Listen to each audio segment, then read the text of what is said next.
Have you been dreaming or planning to move off-grid? Finding a more remote place, growing your own food, fantasizing about that cabin in the woods where you can have true freedom? Chasing that simple life will not be easy, and you will probably struggle for the first few years. These problems might make you want to give up before you get to give it a good go. And we want you to succeed because this life is amazing. So this is why we made this video. If you are a van lifer, this change might not be so hard, but if you live a busy life in a city, go to work, get home late, listen to the news, aye, that news. I can see why people think that the world is a mess, because it is. It really is. But the truth is, we also live on a beautiful planet surrounded by lovely people. And you can be happy. It's all about your mindset and the choices that you make. Luke and I were so fed up of feeling stuck, so we took that leap. Went off-grid. And now, with no bills and no debts, we are finally living life on our own terms. So stick around for our 8 tips, and we also share with you the truth of what off-grid life is really like for us after 6 years of living this way. Before we get into our 8 tips, I think we should clarify what we mean by off-grid.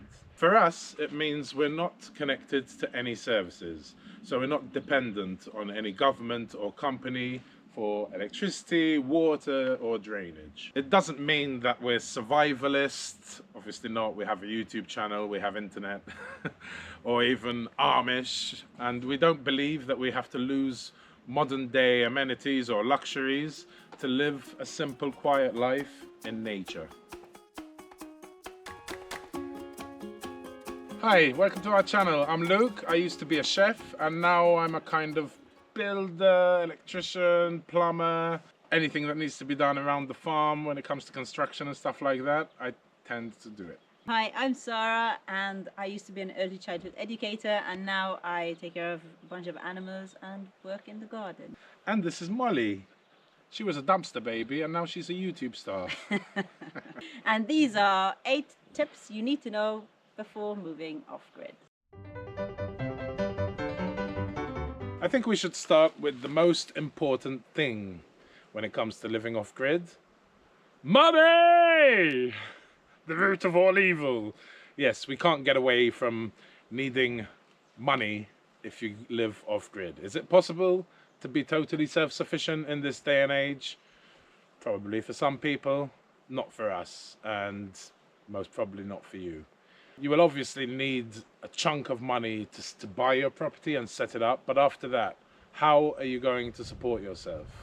In our area over here in central Portugal, we have a lot of pensioners who actually move over from the UK, and you totally understand why. I mean, there's people who are living not very well with very low pension for the cost of living of the UK, and they own their own house and still they have no quality of life. So what do? They sell their property in the UK, buy something cheap where cheap land is available, use the money to set themselves up, and then live off a pension which goes way further when you have less bills or no bills. So you totally understand that demographic of people who would want to live off-grid.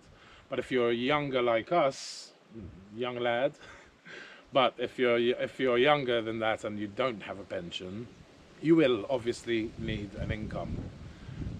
Yes, you could set up a business on the piece of land you have, grow vegetables or make stuff and sell them. But I think after 6 years living off-grid, you really need fingers in a lot of pies kind of thing, and online is the best way to do it. I mean, like that, you get to stay on your property. You can build an online business while you're working on the land. It makes sense to start some type of online side hustle before you even get your land, while you're still working in your normal job, and then you can grow that. We really think you need the security of an online job. Yes, you can get a job in the area if you're not remote, but yeah, if you have at least something small coming in from some type of online job, that will make life much easier. That's what's great about living like this, the fact that you have no bills. I mean, yes, we earn less than the average person my age or Sarah's age, but we spend much less. So we have more time to enjoy this life we've created here. So instead of wasting a lot of time commuting to work, which is a huge problem for a lot of people, and not getting paid for it, and just work, and you don't even have time to enjoy all the luxuries and things you've bought in your nice house, we have less money coming in, but more time to enjoy it. Living like this with such low income means inevitably you're going to become more frugal. But my advice would be is to really be frugal in the beginning when you're actually setting up. I think that's a few mistakes we did make, was be a bit wasteful with our money, with our savings. I bought a lemon of a digger, I bought a caravan which was falling to bits for way too much money. So we could have been much more frugal with our money in the beginning. How exciting! You have decided to take this next step and you're looking at properties and dreaming of what is going to be. But this next step is very important. Do not rush it. Buying property or land. First of all, this is going to be a huge investment. So you have to know that you really want it. So take your time to find out if this life is really for you. And there's many ways you can do this. You can volunteer on farms. If you visit the WWOOFers website or Workaways, you can find some really nice farms that you can help on. And that way you'll get your experience. Of course, working for someone else is going to be slightly easier than when you actually move on to your own farm. But at least it will be that stepping stone to find out if you really like it. And then the next step I suggest, once you say, hey, I love this life and I'm going to go for it, I would suggest making a checklist of things you want. And not only things that you want on your land, but also personal things you will need to live a happy life. A checklist is a really good way of figuring out exactly what you want. Do you want a building on your property? Are you happy building from the ground up? Are you okay roughing it for a few years till you get the hang of things? Or do you want a ready building to move into, just so it's a bit easier? This is pretty important, I think. What is your character like? Are you very outgoing? Do you like people around you all the time, or do you like your alone time? Because this plays a big part in what land you want to buy, really. Because once you live this way, loneliness plays a huge part, because you are busy all the time, but it can get lonely sometimes just because you're very far away from everyone else, and everyone you have met, your community is very busy too, so you don't get to meet them as often as you think you might. Do you want to be in the middle of nowhere, or do you want to be close to amenities, the hospital? If you're moving onto a piece of land and you have kids, do you want them to be close to other people's children? We do love being alone, but we also treasure the community that we have around us, and whenever we needed them, they were there for us, and whenever they needed anything, we were there for them. When we started living this way, we've realized even more how generous and how lovely people are, and always ready to help, just because they are in the same frame of mind we are. Living the simple life away from a lot of stress, where we can just be there for others, which is a really nice way to live. So, you've bought your property and you're finally moving off grid. Now what? Don't rush to set yourself up. Yes, you need to set up electricity and water and drainage, garden, plant trees, try out all the off-grid technologies you've been seeing online for all these years. But my advice is to slow down. You need to build your homestead in harmony with your land. So you need to get to know your land. It makes sense to live on your land for at least a year. So you get to experience all the seasons, where the water is, prevalent winds, what type of soil you have where, so your trees have a better chance of survival. We planted loads of fruit trees the first week we actually got to the property, and now half of them are dead. So yes, plant trees in your first year, but don't go crazy. Now we plant trees in October, and because we do now know most of the lay of the land, they have a much better chance of surviving. So don't rush. You can start out roughing it, enjoying your land, learning about your land, changing your surroundings and lifestyles so drastically. Going from the rat race to off-grid living means you have to change too. So slow down, enjoy it, learn about your land, and know that everything you do, everything you put into it, is to make yourself more comfortable and your land better. Set up your homestead before you get animals. And these words you're going to hear a lot from me and Luke, but don't rush and be patient are the most important words that you're going to live by when you move off-grid. It is not a race to self-sufficiency, and you'll realize what I mean and why this advice is so important, because once you have the land and you love animals, you'll want to fill it with animals and you want to become as self-sufficient as possible, having your own milk, having your own cheese. But there will be a time for that after you have set yourself up. And when I say animals, I just don't include chickens in that, because I suggest getting chickens as soon as you start is amazing. They're very easy to take care of. They're pretty cheap to set up. They're not hard work to keep. They give you eggs, which are delicious. We haven't bought eggs for 6 years now, and it is a great feeling. Most people who choose to live this way, of course, romanticize about having all the animals on their land, all doing their jobs. But the truth is, where I'm sitting now used to be our old goat house. We did have goats, but we did have to give them away because they did stop us from moving forward. Once our goats had their first kids and they started giving us milk, we thought we had won the lottery. Every day we would milk the goats and make cheese and yogurt, and we felt so proud to be moving up on the self-sufficiency ladder. But the truth was, it started holding us back. Unless you're living it, when you dream about getting an animal and seeing what the animal would produce, you don't think about all the other things you have to do to get there. So when we had goats, to get the milk, we also had to care for the animals and feed them and milk them twice a day, and then clean all the equipment, make sure it's sanitized, and then also make things with the milk, because there's only so much milk you're going to use as milk. So we had to make cheese and we had to make yogurt almost every day. And because we fenced a pretty small area, I had to walk them twice a day too. So there was a lot of work that went into keeping goats and getting that milk when we really didn't need the quantity that we were getting out of the goats, and it wasn't making financial sense, as well as keeping me from the many other projects we needed to do around the land. And then even once you're set up and you get these beautiful big animals, you do have to think about what you want to do. Like, do you like traveling? Do you like taking many holidays? Where do you live? Is it possible to get someone to take care of your land while you're away? Because once you get animals, you can't leave the land for a whole day at all unless there's someone else to take care of it. I do not want to deter you from getting animals, because there is a time for that too. But getting them at the start of your journey when everything is new and you have to cope with so many problems that you've never even encountered before or even thought were possible, why make your life harder?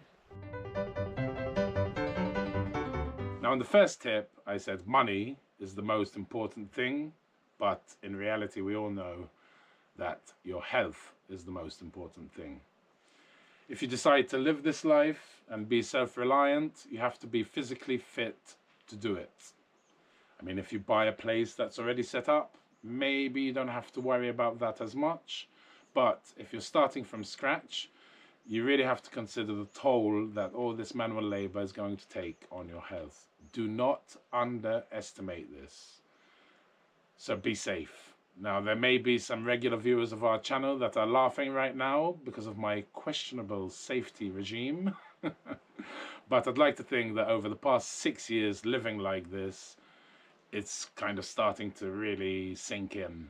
So be safe, take care of yourself, otherwise you won't be able to do this. So you want to grow your own food and have beautiful flowers in your garden? Well, bringing insects to your garden and attracting birds as well is a beautiful feeling. I can give you a little bit of advice about starting a garden, but you will find out very soon that only experience and time is going to help you in the long run. But I can make the step just a little bit easier for you. Find a good location, one that you're going to be passing from every day, because if you put a garden somewhere in the back where it's easy to forget, guess what? When you're busy, you will forget it. Start small. It can be very overwhelming in the beginning and you'll have so many other things. So it's good to learn on a small garden, and generally most vegetables and flowers like 6 to 8 hours of sunlight a day. So try and pick the best place accordingly. And I suggest planting trees, perennials and some herbs right away, because they're a great start to your food forest. This is a bit of advice my friend gave me much earlier on. When you plant your vegetables, make sure you plant flowers with them, because vegetables are the most important thing in your garden, because they are going to feed you. But then flowers not only beautify, but they're very good companion plants.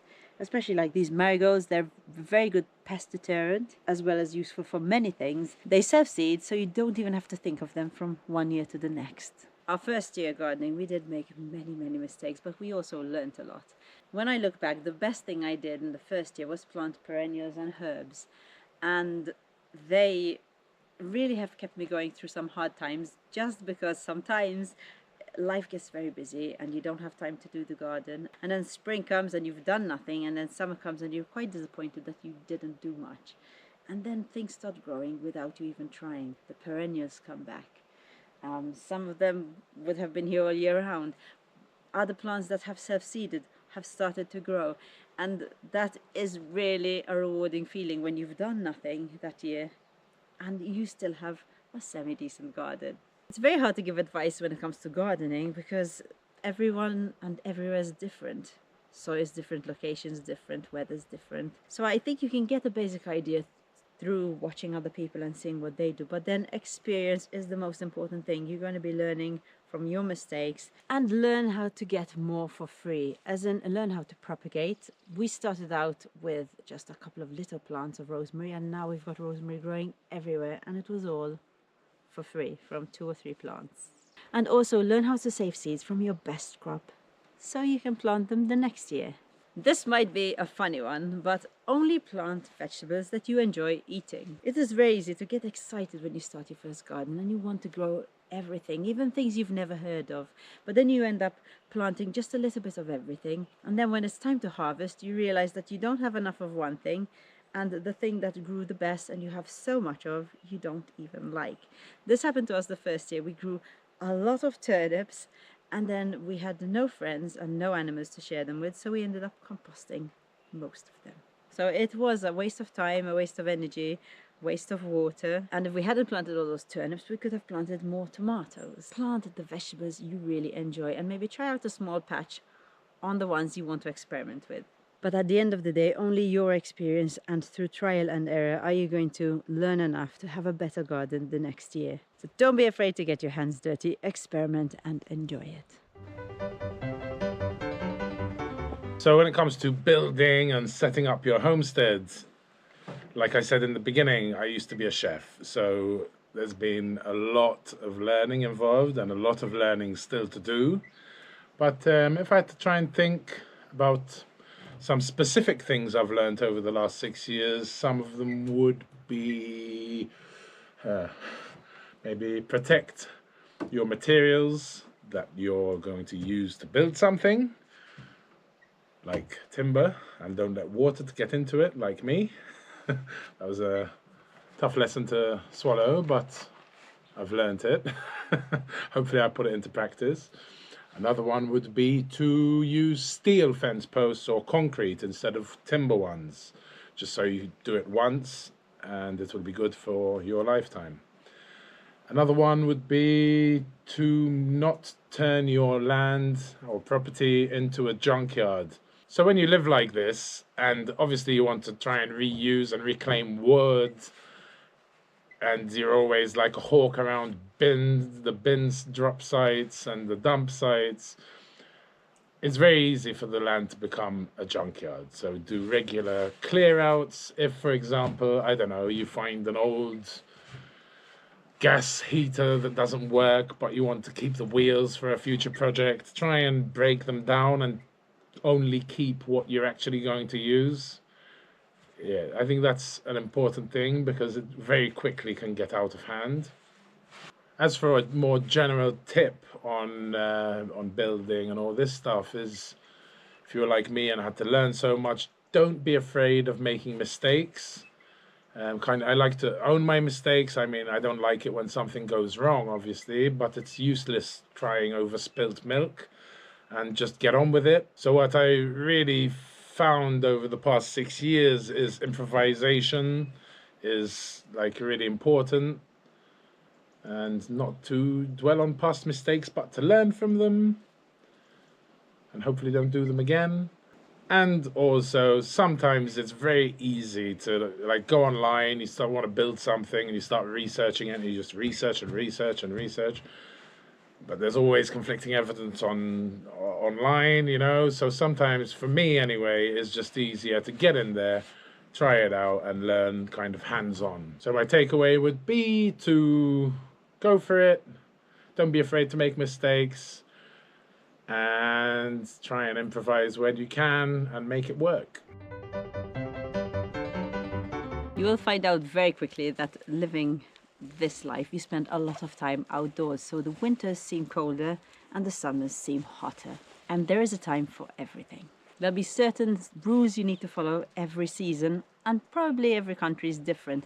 But being in Portugal, we have certain rules for summer especially, because we have a lot of risks of wildfires, where land has to be cleared by a certain day, and then after a certain time there's a fire ban. For us, there's also certain tools and heavy machinery we must stop using during the hot summer months. One of the general rules when you move off-grid is to start using less electricity, less water. You will find out very fast that when you get all your power from the sun and your water from your land, you have to be very, very careful, because they are very important resources that you use every day. And this is something I find quite funny, that we are very careful with our water and electricity, even though it's free, because it's a limited resource and we need to take care of it. But for a lot of you out there who need to pay for it, so you're working very hard to pay for water and electricity, you seem to not care about how much you use, which is crazy. With every change in season, you notice certain things that you might need to do next time. For example, you think you have it all sorted by autumn and you're winter ready, and then the winter storms come and they wreak havoc on your farm, from leaky roofs to landslides to pumps freezing over. And then the beauty of living outdoors, the bugs and the pests. For every different season come different pests and bugs, and you will get used to them all. And the more animals you have, the more bugs and pests you get on the land. So those are things you kind of have to get used to, because no one's ready for them, no matter how many warnings you get. But as long as you're ready to learn and make mistakes, you got this. So I hope these tips have been valuable to you, or you got something from them. It's all things we've learned over the last 6 years living off grid like this. Yeah. Hey guys. Hi guys. Leave the camera alone. Get out of there. Good girl. It's okay, Molly. It's a wild boar here behind us. So what is off-grid living like after 6 years? Well, one way to find out is to check out our channel and our weekly vlogs. So you can go there. But Sar, what about you? It has been an up and down roller coaster, but there has been a lot of learning, and we wouldn't have it any other way. All the mistakes we made, I'm kind of happy we made them. We got to experience goats, and now I know what to expect in the future when we grow our animal family, once we're sorted on our proper house. Yeah, our proper house. Yeah, I would say this life is really, really satisfying. It's awesome to be able to be creative and make stuff with your own hands and then get to enjoy them, or they make you more comfortable in a kind of way. And the more you do, the more comfortable you get, and the more you look around and go, well, we actually built all this, you know, somehow. And that's another thing as well. My one last tip is, if you feel overwhelmed by a job or whatever, just try and break it down into little individual steps, concentrate on the next step, and once you've accomplished that, do the next one, and then before you know it, you've got the whole project finished somehow, some way. Of course, after watching this video, I know you're still going to be making your own mistakes. Making mistakes while living this life is unavoidable. But if we manage to save you from making a few mistakes, or at least preparing you for them, then we're happy. Thanks for watching, guys. Don't forget to like, subscribe and comment. If you want some advice on buying property in Portugal, then why not watch this video next?